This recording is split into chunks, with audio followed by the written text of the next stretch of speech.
Hey, everybody. Thanks for joining us for Office Hours. This is actually episode 22, if you can believe it, of season 1. This is our season finale. Going to take a bit of a break for the holidays and then return sometime in January, TBD. Yeah, so we're just going to take a little bit of a break. But I'm really excited to wrap up season 1 with my friend, Cher Jones. Cher and I go a ways back. We first met in Toronto at a really big personal branding conference called Discover Your Personal Brand. And for me, she's really been the inspiration behind my videos. Before I knew anything or knew how to do anything with LinkedIn, I really looked towards what Cher was up to and tried to sort of emulate it as best as I could, but I just cannot stack up to her in any way. So if you don't know Cher, I would be surprised that you don't know Cher, she is the host of Just Ask Cher Live, which is a live show on LinkedIn on Tuesday nights.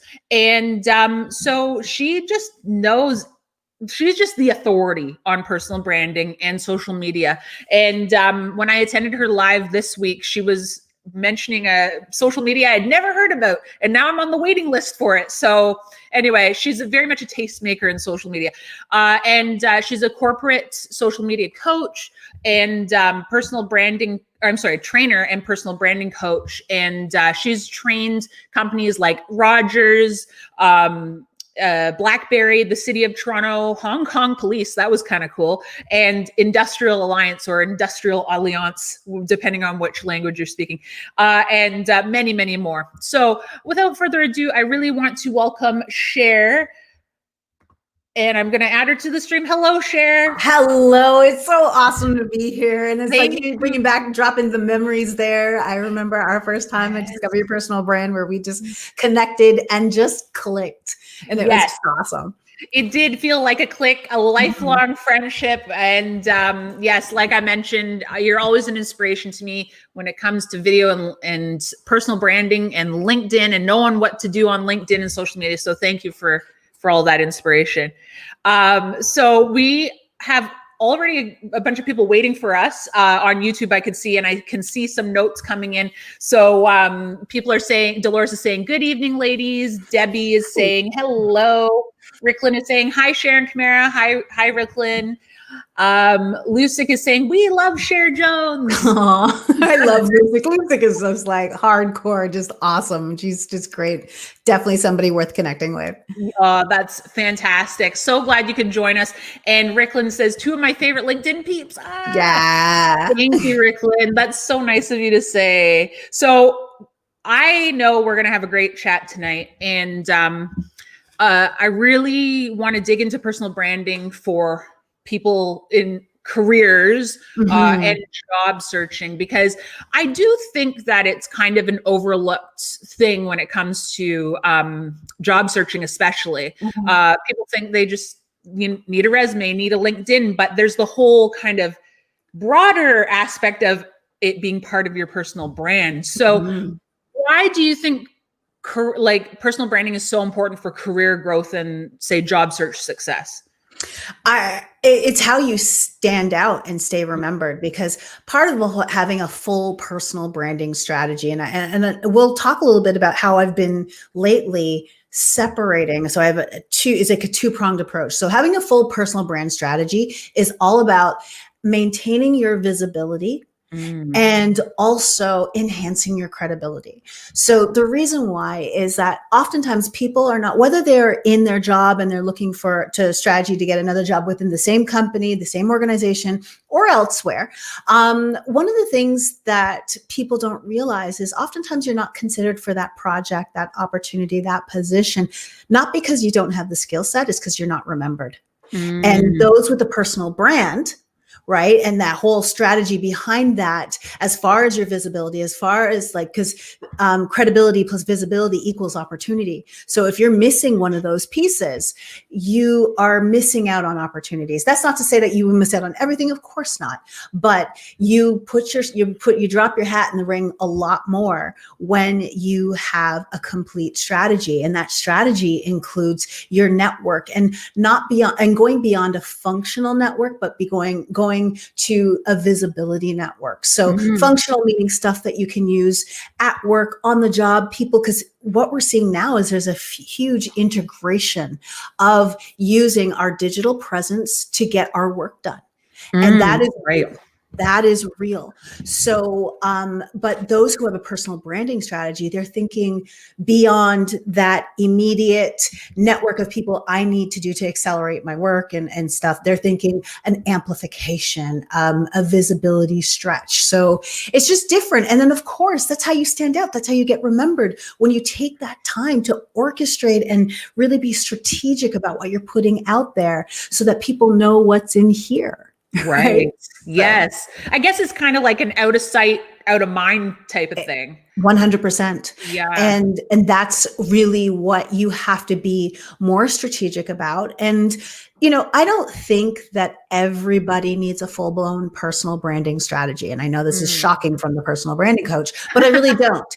I think that there's levels to this ish, right? Like there's just levels to it, right? Yep. So yep. I would say at the bare minimum, they need a professional digital presence. So when I look you up, I know exactly what you do and how you can help your ideal client, your ideal audience, your ideal employer, your ideal team. How is it you contribute? And when you are not job seeking, and this is because I don't work as much with I don't work at all with job seekers. I send them to you, right? Right. I literally send them out, and I'm like, this is just not who, or Diana, who's watching as well. That's not my forte. I am about how you show up on the job, which there's complete crossover. But the shift between a job seeker profile and a professional profile, in the sense of in your role profile, is stop looking like a job seeker once you've got your job. Now it's time to articulate what it is you do now, because that's why people are looking you up. So your job, no matter what your end goal is, to tell people about how you can help them. Right? Whether it's in the secret, whether it's in the work mode role, you need to be able to do that. Stop looking like as good as the last job you applied for. I love that. Yeah. I love that. Stop looking as good, only as good as the last job you applied for. I love that. Yeah. New title, old info. It's not helping you. Yes. Yeah. I'm all for like continuously auditing our LinkedIn profiles, for example, because there's something you said, like I'm going to paraphrase and butcher it, I'm sure, but something you said in your summary in your about on LinkedIn, I think something to the effect of people are background checking you. Yes. So make sure it's okay.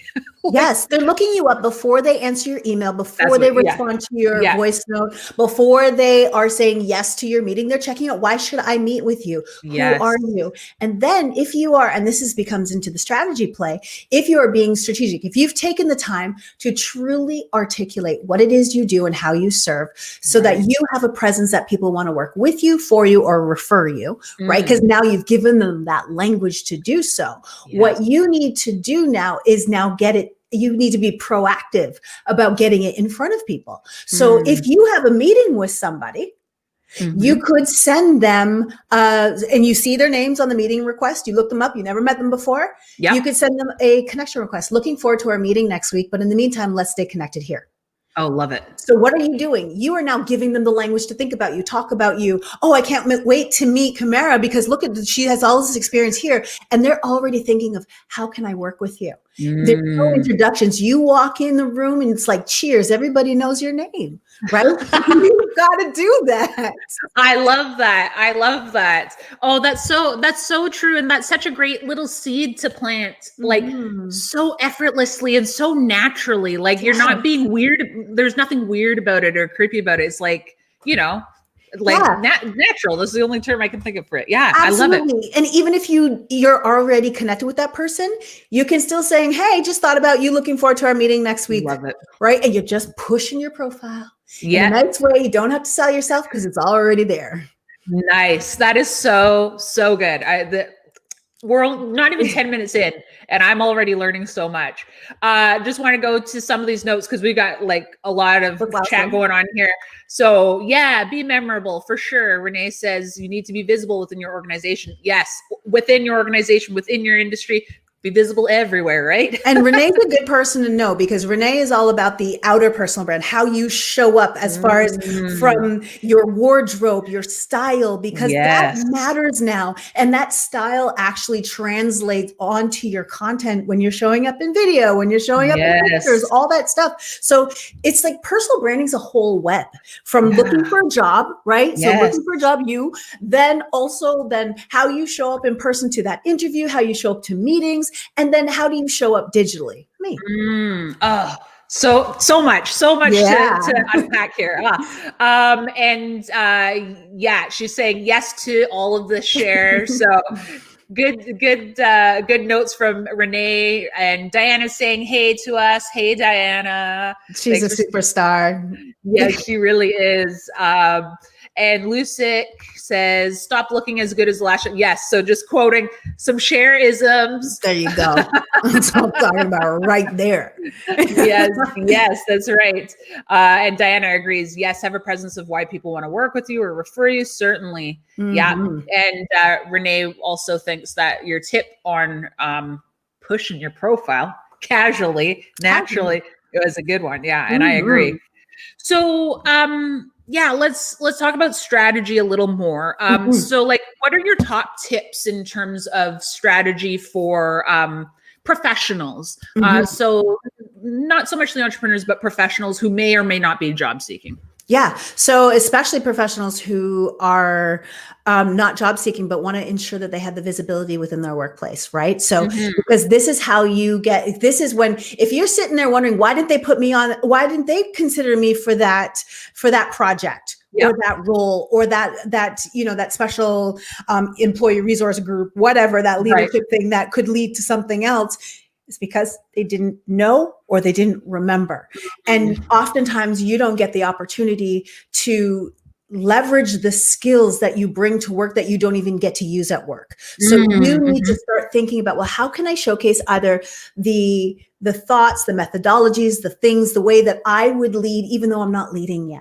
So you have to start thinking from a content perspective, whether it's going to be, and don't get caught up because a lot of people don't have the time to have a full out personal branding strategy, which comes back to the credible digital presence. So what you can start to do to start thinking about, okay, if I created maybe 3 pieces of what I would call evergreen content that no matter when you look at it, it doesn't get stale, it doesn't get old. It's just you dropping gems, dropping knowledge in whatever format works for you best, whether it's video, writing, whatever, graphic documents, whatever. And so, but what you want to do is showcase what you're capable of or what you know about the industry. So if you're trying to get into the leadership skill set, the 5 leadership skills I am dedicated to improving every single day. So you could write an article about that. That doesn't say you're a leader. That says these are the skills that you're dedicated to improving every single day. So when somebody looks you up or sees you, you have your featured section where you can feature this type of content. So immediately in that landing page on your profile, they're seeing the things that you're capable of. One, not only are they seeing the fact that these are the areas that you're working on, and ideally, if you're really strategic about it, you're trying to align them with the corporate culture. You're trying to align them with what matters, what the leadership, how they lead, as long, because you want to lead in a place where the leadership values align with you, right? Because corporate culture for me is about alignment. Like, I hate the word fit, right? It's just, how do you align with the culture? Is it a right alignment for you? Right? It just feels better because culture kind of can go sideways and left real quick, right? I know what you're saying. So you want to create content that, again, showcases the skills. You could also consider the fact that these are transferable skills. Now you're showing leadership. If you did, you wrote an article for example, that's Mhm. showing that you can write. You got skills that way. Mm. Right. Yep. It also shows that, especially if you take the time to engage with your network, it Right. shows that you bring a network that adds value. Being able to be a social leader, this is going to come up more and more as we're in this digital first business environment. This is where we Yes. are at right now. So Yes. these digital skills matter more than ever before. So Yes. again, going back to your question, just to Mhm. quickly wrap it up, Yep. around creating content that showcases, even if it's just a couple pieces that can lay somewhat, is more like dormant pieces unless you have an active strategy. Then second thing that I would say is start making sure that you are intentionally connecting with people in your organization. When you go to an event, whether right now, if it's a Zoom, go to those Zoom events, show up, go to those. And it's interesting because Renee and I both watched this video by Ed Milet, and it was all about this. He's a motivational speaker, former a Major League Baseball player. Okay. Yeah. He's really awesome around productivity and leadership and whatnot. And he talked about this time of year being either a holiday or a holly month. And a lot of people they're phoning it in. They're not showing up the way they would because it's like they're just easing, coasting. But this is a time to show up. Mm-hmm. Right? To show up on those Zoom meetings, show up, you're putting your best foot forward, show up, do the work, right? These are the times. But now it's like, what's your networking strategy? Are you connecting with those people at work so they can now see those things on your profile? Yes. Right? Yes. So it's all an ecosystem. And then you can also engage with their stuff when they show up. So having a plan. And the final piece of that pie would be engaging on the company LinkedIn or the company Twitter or the company Instagram, because a lot of employees don't. So you will start to get noticed. And what's happening is the leadership at like the CEO level, the chief marketing officer, maybe HR, they are all looking because it matters to them more than anybody else. For sure. That's one of my favorite things to also advise my clients on, is to use, like, to engage with the company page stuff, because that stuff doesn't get a lot of engagement, typically speaking, unless, advertisements. Yeah. But so it's just right for the picking, and just get in there and start commenting and sharing and engaging with it. And one thing that you mentioned in a few of your streams was about micro content by commenting. That's like my new way to refer to comments, because as we both know, commenting on LinkedIn is a high value interaction. Amen. And it's like, and one thing I try, because I don't want to bombard my clients, and I'm sure your approach is the same. I don't want to throw a ton of strategy on them that will probably not be implemented for very long. I want them to build habits. And so my habit is like, trade your likes for a comment. Love it. Love it. Love it. But I'm going to call it micro content, because that's going to be like, oh yeah, like people are really going to get that. So I love it. I think we often forget to engage with our existing colleagues on LinkedIn. We're always looking like for the new connections, for the new people to know. But why do you have to go so far out of your way to meet new people? Exactly. So, anyway, I love what you're saying, and this is all fantastic stuff. So in terms of content, so you talked about having evergreen content in the featured section. The featured section is like probably my most favorite LinkedIn development ever. It's about time, because getting to people's content is not easy if you don't know where to go exactly, and even still trying to find the good stuff. It gets buried. It's not like an Instagram profile, right? Where you can find all the stuff right there. For sure. So we've got featured evergreen content. We've got so the micro content in the comments. What's some other ways that we can tackle content without getting like super overwhelmed? One of the things that you can do is, especially if you want visibility within your company, this is like golden strategy. Get your notepads ready. I'm ready. Okay. So thinking about what's important to a company from a culture perspective. Right. And then going around and interviewing people right? Get a Yes. quote from them, whether it's a video quote, whether it's just an audio, like whether you're just grabbing the audio from them or whatever. Yes. And then you tag them in the power of like creating an article around the power of culture and why it matters. Right. And then what you do is you tag all those people who maybe you want to be, you want to slide into an area of IT and you want to get into this director's, just in his purview.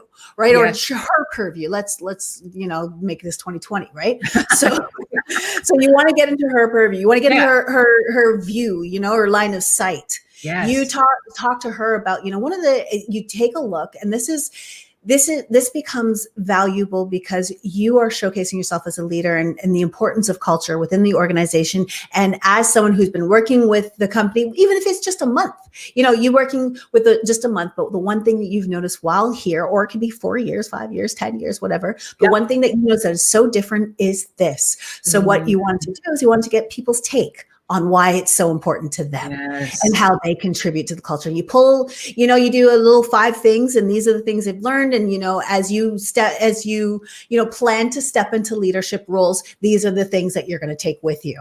Okay. That already is, because it's all about the value. It's you're showcasing other people. Yes. So that all of a sudden, even if your network doesn't love it, the people who are tagged in it will love it. Yes. The people, and if you have that rock star, that what I call a click magnet profile that explains what you do and how you serve, so that people want to work with you, for you, or refer you, you've given them that language. That is fire as far as a networking strategy, right? This is not a personal brand amplification strategy. This is you need to know my name strategy, right? And such a good way. It's such a good way. And if it's, I like to advise clients to become like fans of people, because I think you get noticed more when you're sharing other people's content and commenting and interacting like actively. So what a great way to kind of like stroke someone's ego, so to speak. Absolutely. By asking them for their expertise, their quote on exactly what you're trying to do. So I love it. And then, like you said, tagging. Tagging, yeah, absolutely. Because one of the things that I'm working on now, especially as I really set in and focusing on the corporate training things, is as we move into the digital first business world that we live in, is making sure that majority. So I have 2 major training programs, and one is the professional digital presence that I think everybody needs to start with, so that again, it comes back to when I look you up, I know what you do and how you serve, and I want to work with you, for you, or refer you. But then also having an employee influencer pilot team. Ooh. And so that is taking, cherry picking the people, whether, there's some leaders, there's some subject matter experts, there's people that they're trying to, bring up and mentor, whoever they think is going to be on this, who can have a socially active presence. And the teams like HR, our departments like HR, sales, marketing, as well as anything they want to do within the thought leadership role, they can now co-create content with these people. So like you mentioned before, it's like no one goes to company pages and you got to pay to play in order to be seen. Yeah. Or you can leverage your influencers team, and they are people who are already invited to speak at webinars. They may be in leadership, they may be whoever. Like there's so many ways to use these people to attract new talent, retain these key employees. Like you're investing in them, and you're investing in their personal brands, and they're becoming influencers, which is different than an advocate. They have influence, right? So co-creating content with them, leveraging them. It's just like, so that's what I'm working on. And I just see this now as being the strategy moving forward. And they have to, because most companies, they're creating too much content that looks like advertising instead of creating content. That's the problem. That is absolutely the problem. And I think because of that, audiences are getting really skeptical of like, is this an ad? Or is this like a blog post with actually valuable advice? I don't know. Exactly. So I just want to touch on tagging a bit.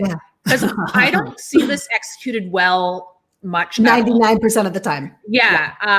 So what we're both seeing, I'm sure, is just people tagging like crazy in comments, like jamming just tags everywhere. And that's really annoying. It's annoying, and the algorithm is starting to penalize for it as well. So good. Good to know. Yes. Good to know. So I'll explain just a few things that I know as far as from the algorithm perspective. Yeah. That will make people stop, because it's not what Cher says is what the algorithm says. Okay. So one of the things that we got to recognize is the fact that the algorithm, if the people who are tagged in your post don't respond, it immediately drops the visibility of the post. So there's probably, I don't know the time, but I know that all of a sudden that drops, because it's like they're starting to mark it as spam, especially if there's second degree connections. They're definitely marketing as spam. And then if you have comment blocks full of tagged people, that's also starting to devalue the post. Great. So, thank you. Right. And then you got to think about, are you really tagging me because you really care what I have to say? Or like, is it really about me? Or are you just trying to bring me over? And it's like, you have to recognize there's two sides of the coin, because this one guy, he actually checked me on my attitude for a bit about it, which is, I really respected and appreciated, because he's like, Cher, you're an expert and you have a large following. So that comes with a part of that. And you know what, I had to step back and like check myself and be like, you know what, you're right. Right. Yeah. People do respect you, and they actually, especially if you're someone they want your opinion. They want your opinion. And I like to see people's stuff, but then it's not for those people. So those people who do that once in a while, they call me in, but there are people who repeatedly, like, every post, my name is in it. And it's just like, bro, I can't like comment on every one of your posts. You know, and I don't mean it in an arrogant way. And like I said, I was really convicted when a friend of mine said, well, you know, when you have, at that time I had maybe like 10,000 connections or something like that. He's like, when you have a following that large, and my following has doubled since then, but he's like, when you have it that large, you have to recognize that you're someone people look up to. So it's a little bit different than everyday life, and you're not an everyday person anymore. And I was like, oh, I'm not an everyday person. Well, that's definitely stroking the ego. Was that the same person who checked you on your attitude, who also complimented you at the same time? Okay. He did a good job, but I was just like, okay, I got it. Yeah, I love that. That's a really good point, and something that I'll remember as well. Definitely. I think it's not for the people who genuinely want input from a select group of, say, thought leaders. I use that loosely, but experts, let's say. So it's for those people who are just, as you said, there's just blocks of tags in the comments. Like that's just silliness. It's a waste of typing. Yeah, exactly. In my opinion. And the algorithm is now, it's diminishing the value of your post. Right. I'm going to see it. So I'm glad that's happening. I will spread the word. Thank you for that. So I just wanted to hop back in the chat, because a lot has gone on since we last checked. So lots of praise for your insights, of course. Thanks, guys. Lucic said this. I love this. This was the year of Cher. I love that. That's so nice. Love it. That's so nice. Cher is dropping so many value bombs. Agreed. Oh, thanks, this is a really great office hours finale. Going out with the going hard, and I'm going to be on. Diana. We have to set up our time too, so don't worry. I got you. Oh, okay, that's good. That's good. And speaking of Diana, actually, I will take a moment to plug this event. Is Diana has set up a career summit, career relaunch summit, which I'm speaking at, and that happens on December 17th and 18th. 15 plus speakers, totally free of charge. So check out Diana's profile and grab your seat for that. Someone's asking, Kathleen, is asking, can you discuss how to prepare and position yourself to serve on company boards of directors? Okay, from a personal branding standpoint, what would be your insights for positioning ourselves for board of director roles, Cher? It's really coming down to thought leadership and recognizing what that wait, let's back up a second. Sure. Does your about section reflect the experience that they're looking for in a way that they will value it? So really taking a look, because a lot of people, they're throwing in some semblance of their cover letter, and that's not gonna cut it. It's really articulating, what it is you do and how you serve in a way that they'll care about it, and then highlighting, your experience from the past, and starting from how you serve and then going into your experience, as opposed to flipping the experience on top. Because I find that some people are just like, they don't need that laundry list. Bring me in with the people you help and how you help them. And this is why you're able to help them. You lean on this experience to do that. And I just feel it's more of a palatable approach. And then that's one, making sure that you're positioned, like, again, your experience is positioned in just the right way, that's the experience they're looking for. And again, it's not just hard experience, it's your soft skills as well. What are they looking for? Then the second piece is, again, going back to content.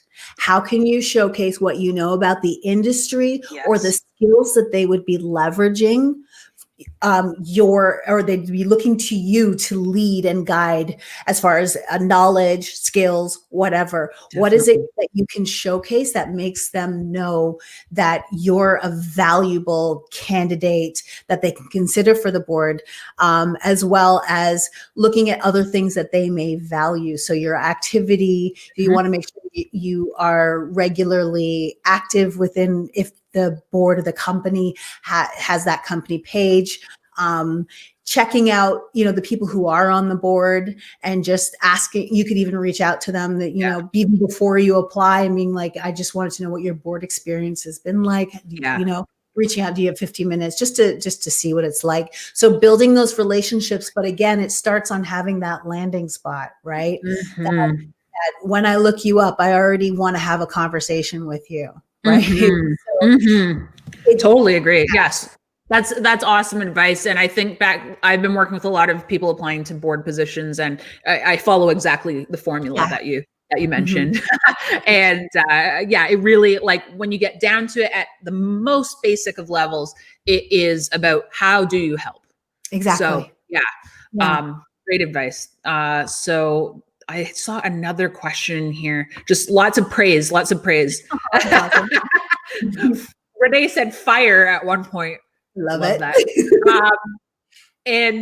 So Lucid was asking about approach for consultants and contractors, in terms of, I think you're meaning content creation, right, Lucid? If I'm wrong, please correct me. But what would you think about consultants and contractors? So shorter term, the nature of their work would be short term or shorter term, and they would be working on a lot of different projects, and hopping to different projects. So what are your thoughts about that? So one of the things that they can do is, especially from a consultant perspective or contractors, is either showcasing best practices, that even their short tips on what the knowledge is or the experience that they tap into. So maybe doing a content series on the best practices for working in this space and working things. And that could be anything. It depends on, again, best practices for the position you want or for the client you want. If you're more in a consulting role, it could be around the educating potential clients on the problem they didn't know they had. So creating content around that, or priming your ideal clients to do business with you. So basically the things that they would need to know up until the point where they would engage you in your services. So create content on preparing them to take the next step. So this way it doesn't cut into the stuff that you would be doing when you're working with them. And I'm not saying that you shouldn't create that type of content too, but getting them ready so that you have these ideal clients that are already in the mindset. They know it could be down to definitions, things they need to know, things they need to consider, things they need to collect, so that when they approach you, they're ready to even if it's a preview call, if you do something like that, they're more educated and they answer your questions better because you've educated them around that space. So, oh, that's a great idea. As you said, priming them and then like weeding out potentially bad fits. Yeah. frankly speaking. Yeah. So that's some great stuff in terms of like the land. So we bring people into our LinkedIn profile. If we want to, like, is it a good idea to try to send them somewhere else? Like if we have a website we want them to go to, is that a good idea? Or is our focus really keeping them on LinkedIn and having them, the next thing be that they reach out to us? It depends. Okay. So what the one place that I would push out to is if you have a book a call. Okay. Like, so if you have a scheduler on your website or to a landing page or whatever, that's where I would push them out because so for example, if you guys want to look at what that looks like, not to, you can book a call with me if you want, but to look at what that looks like, if you go on my feature page, one says, talk to me, like the first thing that you see is going to lead you to a landing page where you can book a call on my calendar and talk to me. Right. So that's the only one I would suggest pushing out because that's for an action taker. That's someone who actually wants to get in touch with you. Right.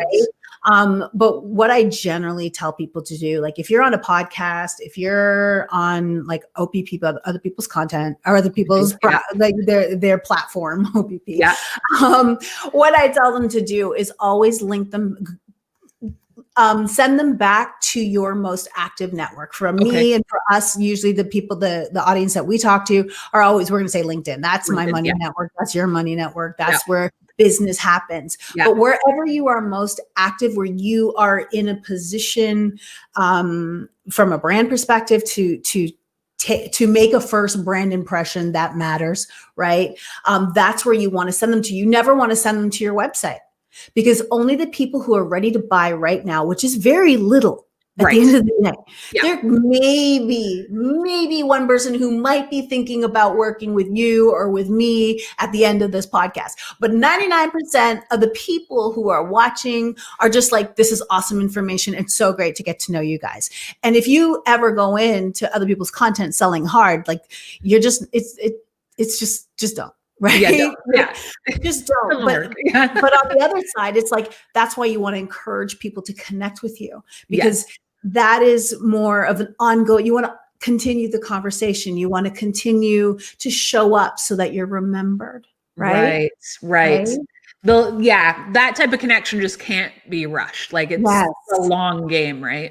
So I love that. Yeah. Fantastic. Lucic actually added some clarification around her question. So for consultation, feels like a lot of work that can be charged for is given out for free as content. Hard to find the balance of the middle ground. Okay, this is #relatable for me. Yeah. And that's why I think you resonated with the advice I gave around preparing your clients to work, creating content that prepares your clients to work with you, or creating content that educates your clients about the problem they didn't know they have. So going deep so that they can say, oh my gosh, that's totally me. I didn't even realize. And then when you're educating them around the symptoms, the issues, the things that are coming up, then you can also equate that to a cost, whether it's a financial cost, an emotional cost, a physical cost, and what that will cost them if this continues, right? So that drawing those comparisons, so being able to see the tips. Also, don't be too afraid to dive deep on a topic that you know a lot about, right? Because here's my thing is if you can teach somebody everything they need to know to fix their problem in a 5-minute video, a 3-minute or 7-minute blog post read, they don't need anything else. They weren't your client anyway, right? I don't want to work with someone who I can fix their problem in 5 minutes. Right. The reason why, what you need to recognize, and this was really helpful for me to be able to release, and that's why, someone like yourself, I just on my show, I just share and share. Those people who one have the means and are able to work with me are able to work with me. Right. And they'll want me because they know that this information, they know that one, I'm not 2 clicks deep, meaning I'm not I read a couple of blog posts and now I'm calling myself LinkedIn expert. And trust me, they're there, right? And we know that, right? Yeah. I'm not saying that, by talking to me but me being able to come up off the fly with ideas and things that are like, yo, that sounds good, right? Over time, when people are hearing you, those who are convinced, they may never have the money to work with you, but they'll refer you, right? And those people, the reason why you work with an expert, everything that I talk about, quite frankly, you can Google it, you can find it, you can Google it together until it becomes something. Yes. But what people pay for is my ability to apply my knowledge, the stuff that you're going to find because you Googled it, and be able to apply my knowledge and expertise and how I'm able to spin it. You can see that I love words, and I speak in copy. Like I literally am a copy. Yes. That was one of my background pieces, is like my experience is like I write copy. I speak now in copy because I know how to frame things. I can hear it. So people, that's what they're paying for, is to get you there faster, not to figure it out. What? Wait, sorry, say that again. It's to get you there faster. Oh, faster. Right? Okay. Not to just figure it out. Like in the sense that they could either figure it out on their own and take all the time. Cause I've done things too. I had to DIY my way with when I was building my business, right? Like I get it. And there were times where I just had to listen to shows like this and learn it and figure it out on how to develop a website, how to do this. And because I didn't have the budget, and it is what it is, but those are not your clients. Right. You were never looking for clients like that. Right. You want a client or a potential client to be listening to you, drop knowledge, right? And be like, yes, she can help me. Right. And that's a different person. Yes. So this is why it's so important to, like, as hard as it's scary as it is to release the Kraken, right? Like just release the knowledge. Yeah. Those that are meant to work with you work for you. And what's awesome is that there are so many people that we help through our shows that couldn't afford it. Yes. And they had to figure it out, but they trust you, and they are referral partners. They will refer you. So just release it. It's okay. The people who are meant to work with you, trust me, the work I do with anybody cannot be solved in a half-hour show of Just Ask Cher. Right. So similarly, a whole resume isn't created by watching one of my videos. 100%. Yeah. So thank you. That really helped me. And Lucic, I hope that that answered your question, and helps you, as Cher said, release that concern. We've got some more questions, but I just wanted to get back to my questions, because there's something that I see people using a lot as like their default mode for content, and that is, as you called it, fluff. Yeah. And I'm guilty of it too. When I first opened my Instagram account, I was posting like inspirational quotes. Oh, one of my lights went out. And how do we avoid going towards the fluff when it comes to content creation? Okay, I'm not against a quote, by the way, because sometimes a quote can move me. Okay, like, but it's like that can't be your shtick, right? Right. So it's really about making sure. So the way I like to tell people when it comes to creating content is like, what's your anchor? So for me, it's the live show. Like I'm able to pour everything out into that live show. And most of the times it's all I got time for in the week. Right. Yep. But I pour and I ensure that the production value and the quality of the content is fire, that people will remember. So fire. Right? Yeah. But then what you can do is, whatever your anchors or whatever your number one format is, some people it's writing. That's their jam. They love writing blog posts. Well, how can you remix that out? Right. So what you want to do is, how can I create? So like Headliner is a great app to create audio posts, and you could pull one tip. Here's my tip of the day, blah, blah, blah. And you're pulling one tip from your blog post. And LinkedIn loves these like little short videos. So that's another way. But at the end of the day, so coming back to your question, because there's so many different ways you can remix content. Right. At the end of the day, we have to recognize that sometimes it's only going to be that short consumption. And sometimes it's going to be a longer consumption because we've got different people liking different things. So you do have to throttle and play a bit, but don't be a one-trick pony and only do quotes, because that's the lazy way. You have to, because at the end of the day, a quote is not going to make me work with you. A quote is like, you've got to look at it. It's like, sometimes it's good for visibility. I don't do them unless the quote just moved me. Like there's this one quote and it was audio. It was like a text quote, but at the beginning of the pandemic, this pastor that I follow, he said in a service, he was like, we are all in the same storm, but we're not all in the same boat. And that was just so that gave me goosebumps right there. So that's worth sharing. Yeah. Right. And then I talked a little, and I pulled out of that quote. I talked a little bit about empathy, recognizing that there's some people swimming. They don't even have a boat right now. Yeah. Right. Well, other people could be on their yacht chilling. Right. Like, and everybody's dealing with the pandemic in a different way. So I was able to do that. And then, so that's where you lead in. But that was more about my personality and the type of person I am that you get when you work with me, right? But that type of content is not going to make me work with you, right? You've got to invest the time, effort, and energy and put your skills on display. So your knowledge on display. Because when people see your knowledge in action, that is when you are proving, that is the credibility. That is the proof. Those things, again, they're great to stay top of mind with those who have enjoyed your content. You fed them with your content. Then you could break off little snacks from the main meal, right? You break off little snacks and you share those little chunks, that little knowledge drop in there. And then you could little feel good moments too. That's good. Those are like the little candy, right? You got to have your good mix of content. Trail mix of content. Yeah. That helps a lot, because I think like, as we've mentioned, people get overwhelmed about like, well, what do I write about this week?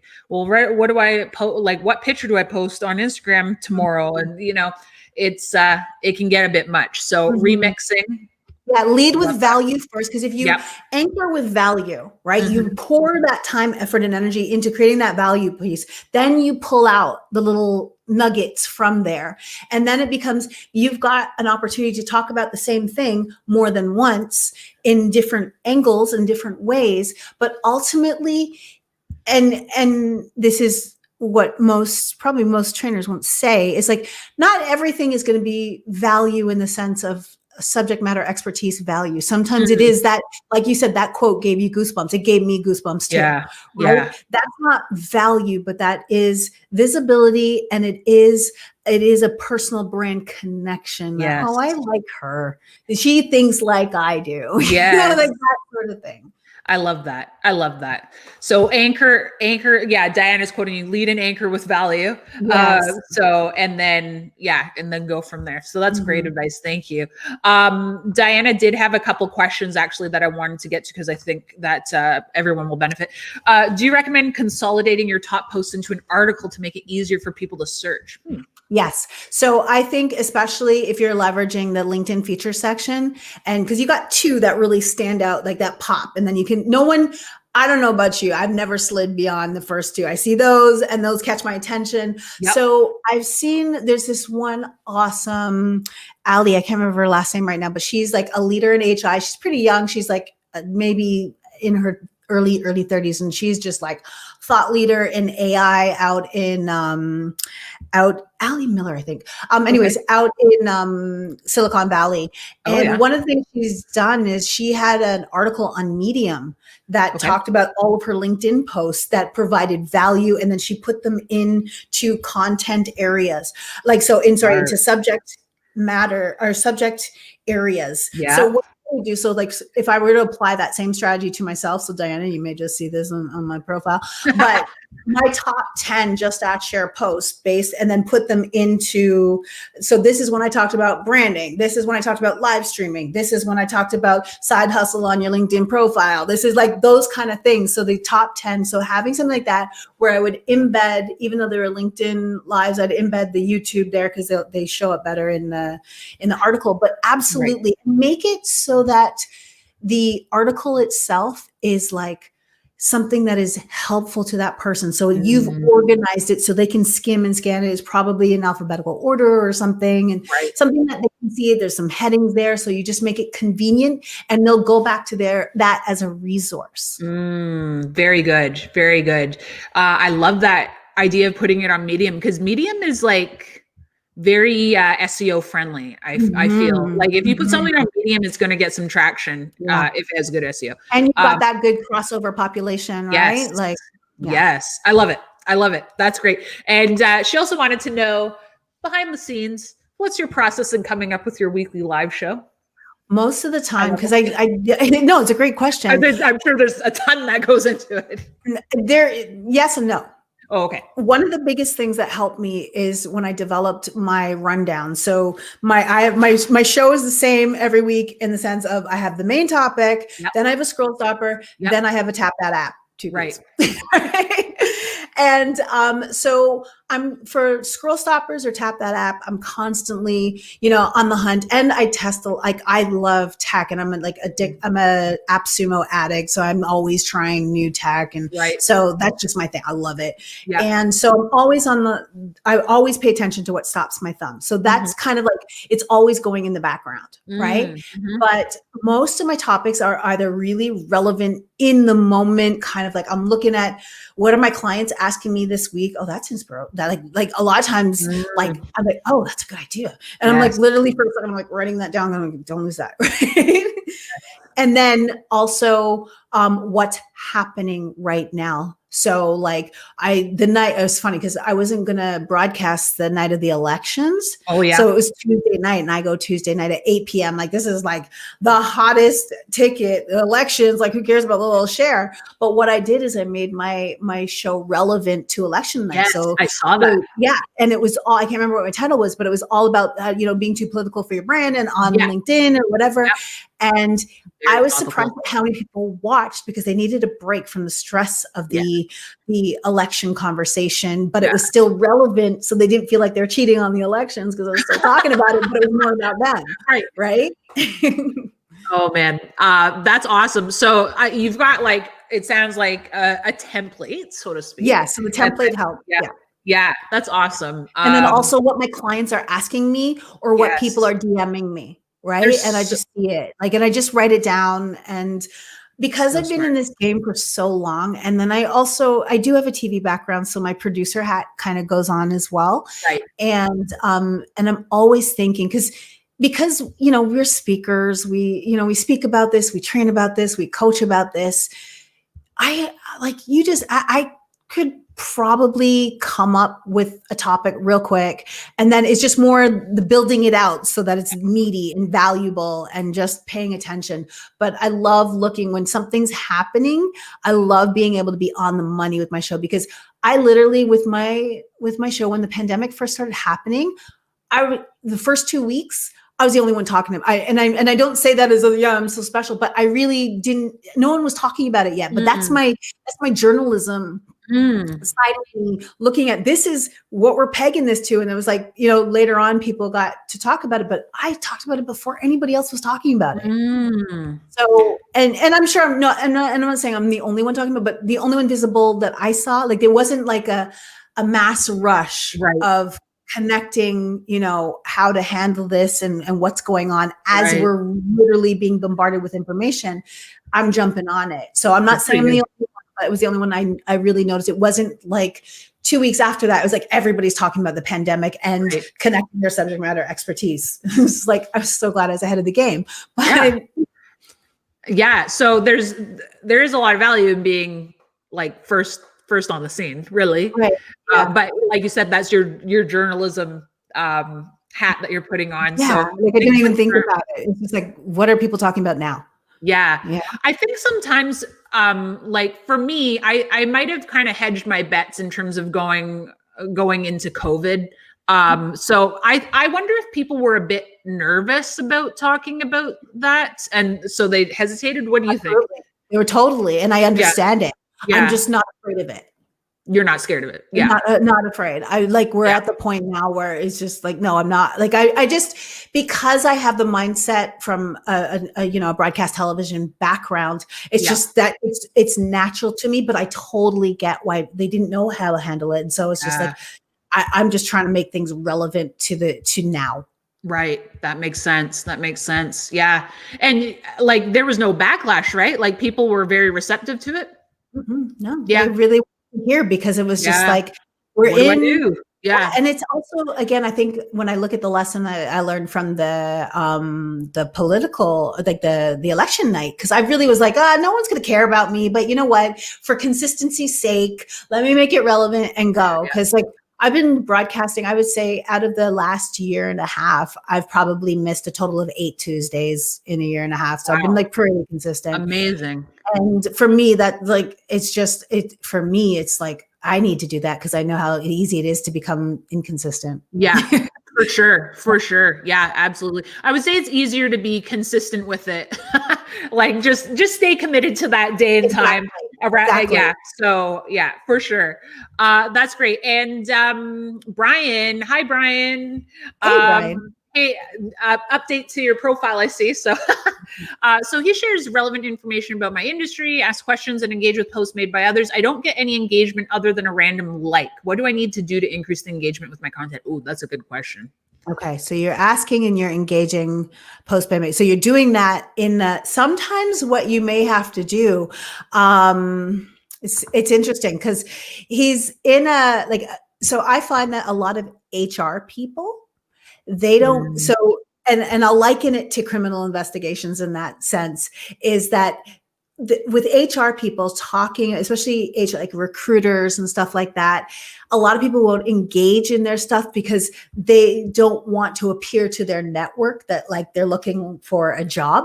So they get a lot of views, but they don't get a lot of engagement. So that might be one. Another thing may be like, is your content, are you positioned, like you might have to think about how you can reposition your content to get more engagement. You might want to try playing with polls because people's engagement it's not visible, right? So you might want to test that just to see, like, are people not engaging with it because it's like criminal investigations? Do I want to be connected? Because LinkedIn's a very funny network as far as how they show up. There's a lot of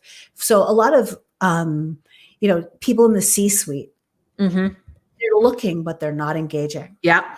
And that's why LinkedIn specifically introduced a concept called dwell time. So like how you dwell on a profile. Like if you're looking at a content, the minute you stop scrolling and you spend more than 3 seconds, that to the algorithm is considered dwell time. So while someone may not like it because that is the culture of this network, that a lot of people don't want to look like they're on social media during the day. Right? Especially leadership. I find, and one of the reasons why I chose to broadcast at night is there are a lot of leaders that spend their time on LinkedIn at 8 o'clock and beyond. The pandemic hours are a little different. So it's been a little different because it's different, but in typical traditional working times, I'm done with the whole new normal idea, but traditional and typical, what we've been used to in the past, I've found that nights and Sunday nights is a bomb ass time to be online, to engage. They're there. Sunday nights. Yeah. Not necessarily for broadcast, but for engaging I haven't tested a broadcast on a Sunday night. I'm curious. I might do that one day, but especially because there's no sports. Right. Like it's just not the same as like before. I mean, there is, but it's not the same. So that's something to consider. But I know that a lot of like just habits of executives, and they're on, and that's how they get their time in at night and on weekends, right? So Saturday mornings is another good time. So back down to Brian's question, it could possibly, because I haven't looked at your content, you could be positioning in a way that doesn't make people want to engage. I don't know. Or it could be the timing of your post, because a lot of people, they post when they're finished their content. Mm, And that doesn't necessarily mean it's at the optimum time that you right. should be posting. It's like, oh, it's 10 o'clock and I finally finished this video. Post. No, Right. no No. one's on the network at 10 o'clock at night. Yeah. So you have to be posting at a time when the majority of your network is possibly on, because what the network is looking for is that first, let's say, hour or so, like, are people engaging it? And if no one engages with it in that first hour, the network is not going to push it out further. Right. So some of the things that you can do to sort of hack that, but hack it with intention, hack it with integrity, is sending people a DM who you think they really, you had them in mind when you post it. So I was writing this and I swear I had you in mind. Take a look and tell me what you think. Yes. And what I would do is I would send that as a voice note. Ooh, I like that. Right, because that's that connection. That's Yes. people connection. Send them as a voice note. And really, if it's someone you were thinking about, and being that there's that whole integrity and authenticity piece around that. Like, Yes. I won't just do it to spam my network. Right. Right. Of course not. Like, because I could feel that a mile away. Like, it's just like, really, bro, you were thinking about me about this? Oh, okay. But if you can connect the dots somehow, right? And that means you paying attention to what people are posting. Hey, I noticed that you last week and I wrote about this week. Let me know what you think. I'd really love to hear your opinion, because you're doing your research. Yeah, that's such a great point. I do have a feeling, though, that with Brian having criminal investigator in his name, that people are getting scared. Possibly. Yeah, I would take that out. I don't know what you think, Cher, but I would take that out of his name. I would put in his headline. Headline only, not name. I've seen people get penalized for having actual titles in their name. Yeah, even he, she, like, I've seen, like, you know, when they're putting pronouns getting trashed for that. And another thing that I'm seeing, like, just as a quick tip for people, especially, like, don't put an emoji as the first character. Don't use emojis at all, quite frankly, if you want to make sure that you're visible fully. But I see people who use an emoji, because when I'm searching for your name, if I don't know that I need to put the emoji there first, like, I don't get that. I mean, I use emojis in my headline, but not in my name. Headline's great. Fine. That's totally fine.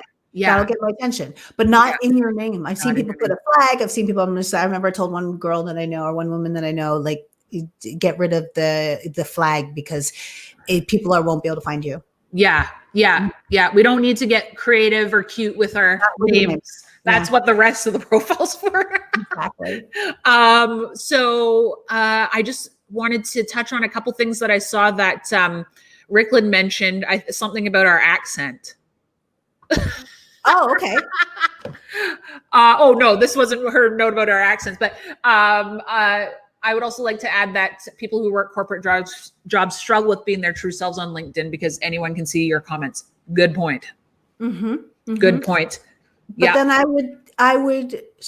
I would be conscious about what you're commenting on, because you're your true self at work, in the sense of when you know your stuff at work, when you know like where you need to focus a lot of your commenting on is that micro content. Right. So comment on stuff that really showcases what's in here and get it out there. And yes, you know, sometimes we have to be conscious of the more personal stuff that we're commenting on. Yeah. And I know, you know, especially right now, you know, being a Black female and knowing all the stuff that's been coming up over the past 6 months, 9 months, like a lot of civil unrest, there's a lot of stuff that I comment on, but I'm very careful on.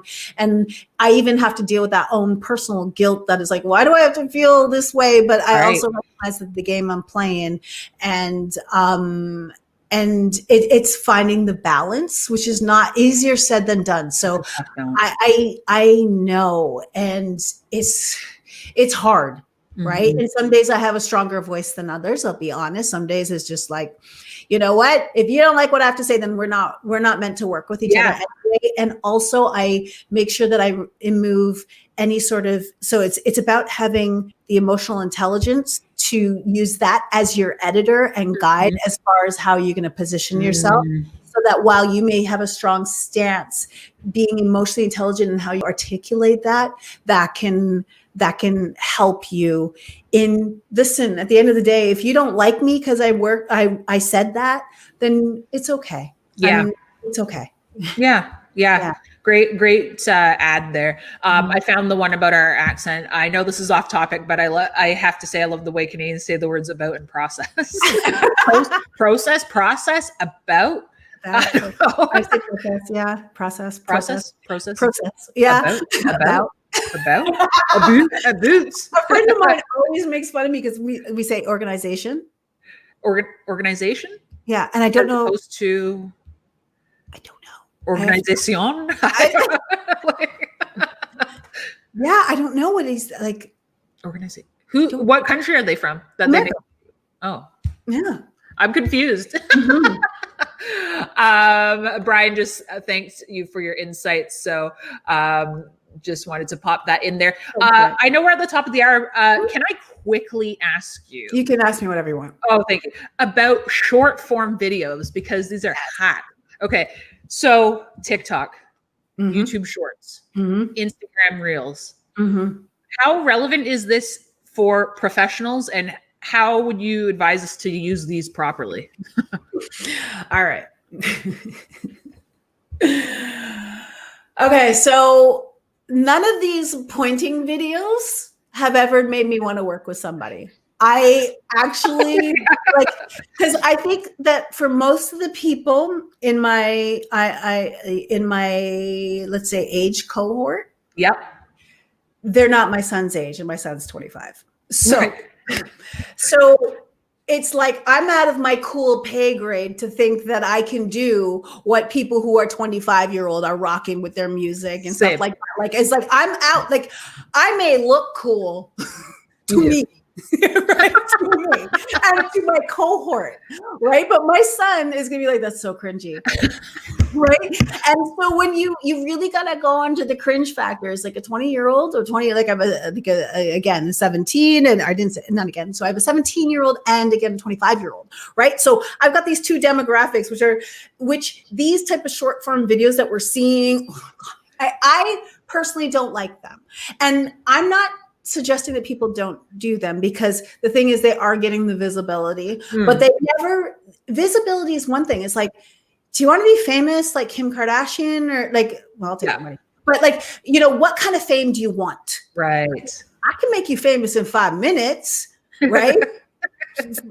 We can figure that out. And if that's what you want, but that's not the kind of fame you need. Right. And so, okay. But there are people who have done short video effectively, but I find that they're few and far between. Okay. So like most people are again out of their cool pay grade. Like it's just they're trying a thing, and I get it, and it feels like they're being cool, but it's cringy. Yeah. And then I find that as well, they take a lot of effort to be good. You want to make it good, and like it's a lot of effort.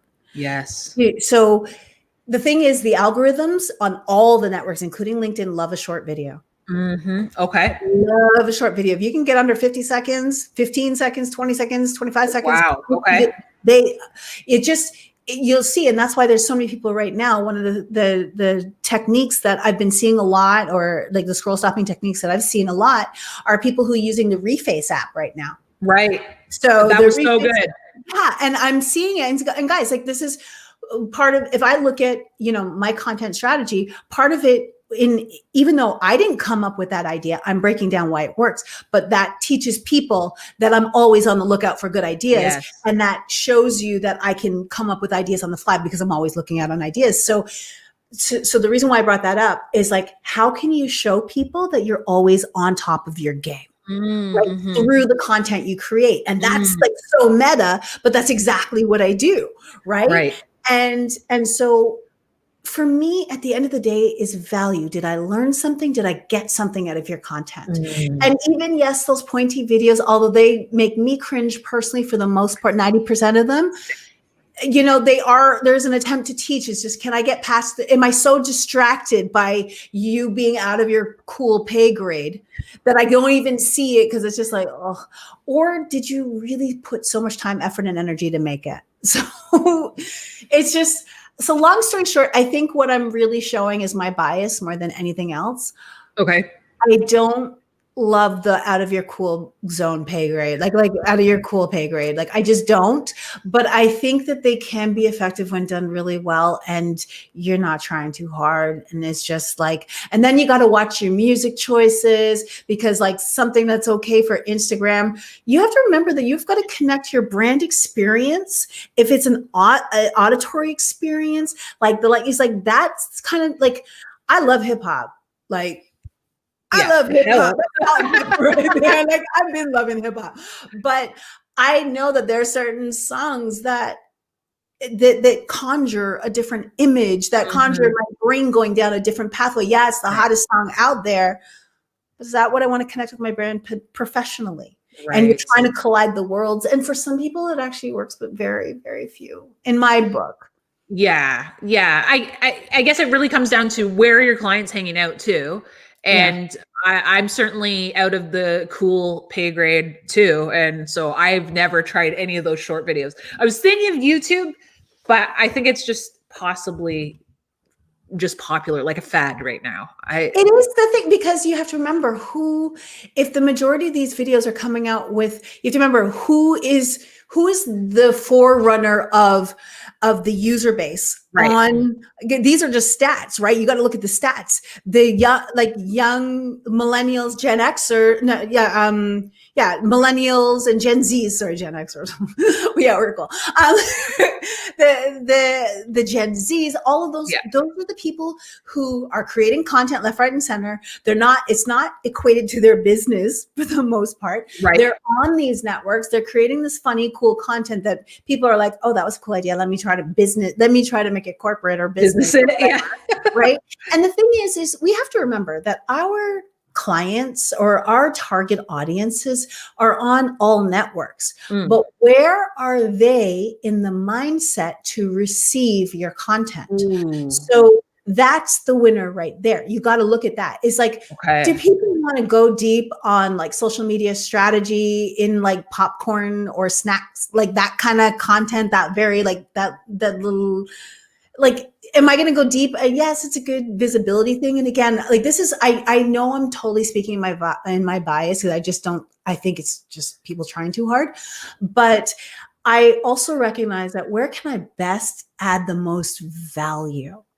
And looking at the network where people are willing to receive this information and either take a next step, which could be as simply as being a comment or a like. That's a next step, by the way, because now you're at least continuing the algorithmic relationship, right? Or DM me, or sending it to a friend, whatever. And that's like a better step, of course, right? Yeah. But either way, it's like we're continuing the relationship because you appreciated that.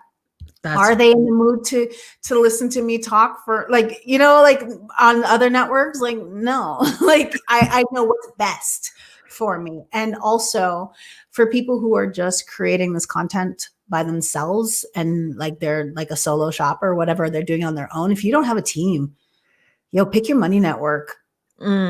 Pick your money network. Yes. And use the other networks as tools, relationship tools, stay top of mind, like message. And I mean, I love Instagram for stories. My profile landing doesn't truly articulate what it is outside of my bio, of course. Like my content there doesn't, but I'm very clear in saying this is a behind the scenes look at what a social media trainer, mom, blah, blah, blah does. And that's how I position myself. So and that's me, just because I only can create so much content and I really focus on my live show. So yeah. And I mean, you put a ton into that live show. I thank you for your take on the short form videos. Like that's good to know. I'm glad I'm not missing out on anything or I'm not taking myself in the wrong direction. But stories, like just really quickly, because I want to let you go because I don't want to, I really respect. I know we could geek out of this. We could talk forever. But stories, LinkedIn stories, more so LinkedIn stories. Like what's your take on LinkedIn stories? I say play with it. I find that what I've been getting is just a different audience that I don't see showing up in my liking in my comments. So I see that they're reacting or watching. I was like, oh, I forgot about that person. Especially as you get a larger network, you don't even realize who you're connected to anymore. And this is the reality of being on the network for a very long time. And so you do get access to a different network. Think about what you're sharing. Always go value first or insight. Like that's where stories give us permission to showcase more personality, more inside action, and the fact that they disappear, it's fine. Like when I was setting up my beautiful background, when I had the man come in, because I can't put together anything to save my life, and I was just like sharing like that journey, that behind the scenes stuff that you wouldn't normally see. So let people in. People have a different expectation of what they find when they go into stories. So it's still jury's out to say whether they're effective or not. If you have a full strategy for them, they can be, but it's to an audience that wants to consume stories. So I would say definitely play with it because they don't take a lot to consume. Just think about what you're going to share as a story. That's a great point. Yeah. I haven't fully figured out how to use stories myself. Usually I'm just like pushing the other content. But I would like to do more behind the scenes because I think that's what people really connect with. Right. Yeah. Yeah. And I remember your stories, like where you were sharing the behind the scenes of building that fabulous background. So it was very memorable. I need to let you go because I've had you for 75 minutes. So I really want to thank you for your time, Cher. Just the comments, everybody in the comments have just been praising you so much. Just so impressed with your insights, and you're an inspiration to me, to all of us. And where, obviously LinkedIn is where you hang out a lot, but where else should people connect with you? Instagram. Instagram. Either way, connect with me socially. I mean, I'm on all the networks. I spend, I would say, the majority of my time on LinkedIn, but Instagram and Facebook. I'm on all of them. My phone's popping with notifications all day long. It's okay. Hence the name of your firm, Socially Active.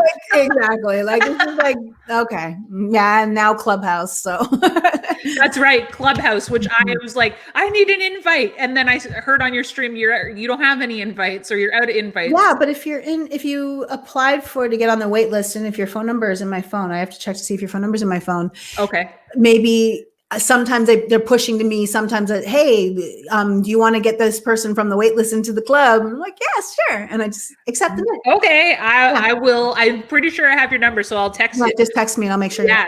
Well, thank you. That honestly feels like the virtual version of being in a line at a club, and then your friend's like, on the list, and like flex you out of the line. Yeah.